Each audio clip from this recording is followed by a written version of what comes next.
الحمد لله رب العالمين، والصلاة والسلام على سيد المرسلين وعلى آله وأصحابه أجمعين. ربنا ظلمنا أنفسنا وإن لم تغفر لنا وترحمنا لنكونن من الخاسرين. ربنا آتنا في الدنيا حسنة وفي الآخرة حسنة وقنا عذاب النار. ربنا هب لنا من أزواجنا وذرياتنا قرة أعين واجعلنا للمتقين إماما.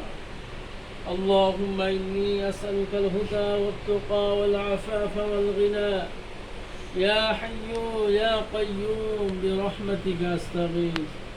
اللهم حاسبني حسابا يسيرا.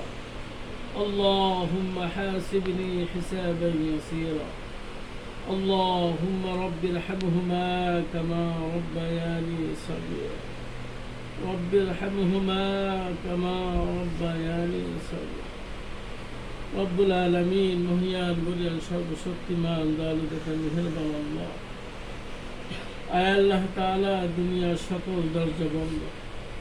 রব্বুল আলামিন সকল মিল কারখানার দরজা বন্ধ, সকল অফিস আদালতের দরজা বন্ধ। আয় আল্লাহ তাআলা তোমার দরজা মাত্র খোলা।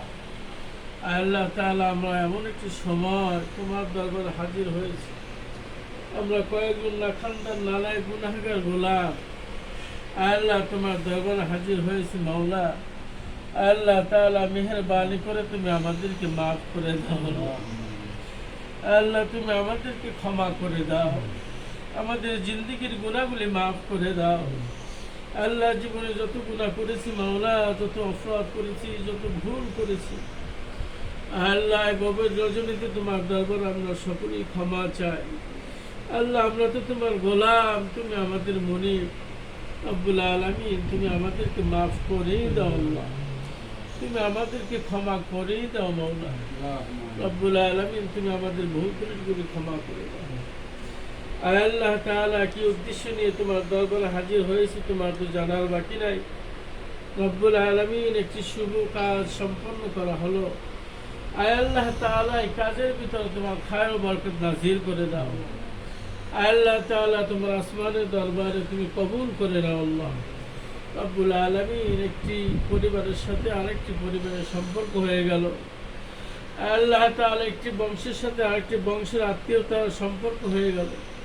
রব্বুল আলামিন এই আত্মীয়তার সম্পর্ক কিয়ামত পর্যন্ত বজায় রাখার তৌফিক দান করুন। রব্বুল আলামিন তাদের সাথে মিল মহব্বত পয়দা করে দিও। রব্বুল আলামিন আত্মীয়তার ভিতরে তুমি গভীর সম্পর্ক তৈরি করে দিও। রব্বুল আলামিন একটা অপরিচিত মেয়ে একটা অপরিচিত ছেলের সাথে আজকে সম্পর্ক হয়ে গেল। আল্লাহ তাআলা তাদের দাম্পত্য জীবনে তুমি খায়ের ও বরকত নাযিল করে দিও। সুখে শান্তিতে বসবাস করার তৌফিক দান করে দিও। সকল ফিতনা ফাসাদ থেকে তুমি হেফাজত করিও। রব্বুল আলামিন তাদের মাধ্যমে আল্লাহ নেককার সালিহিন আবেদা সন্তান দান করে। আল্লাহ যে সন্তান দান করবা মাওলা তাদেরকে জান্নাতে যাওয়ার তৌফিক দিয়ে দিও। রব্বুল আলামিন তাদের জীবনে আল্লাহ তোমার পক্ষ থেকে আল্লাহ তোমার আসমানি থেকে রহমত ও বরকত নাযিল করে দিও। রব্বুল আলামিন সকলের সাথে মিলে মোহব্বতে বসবাস করতে পারে, সম্পর্ক রাখতে পারে সেই তৌফিক দান করে দিও। সকলের দুঃখে সুখে থাকার তৌফিক দান করে দিও। আয় আল্লাহ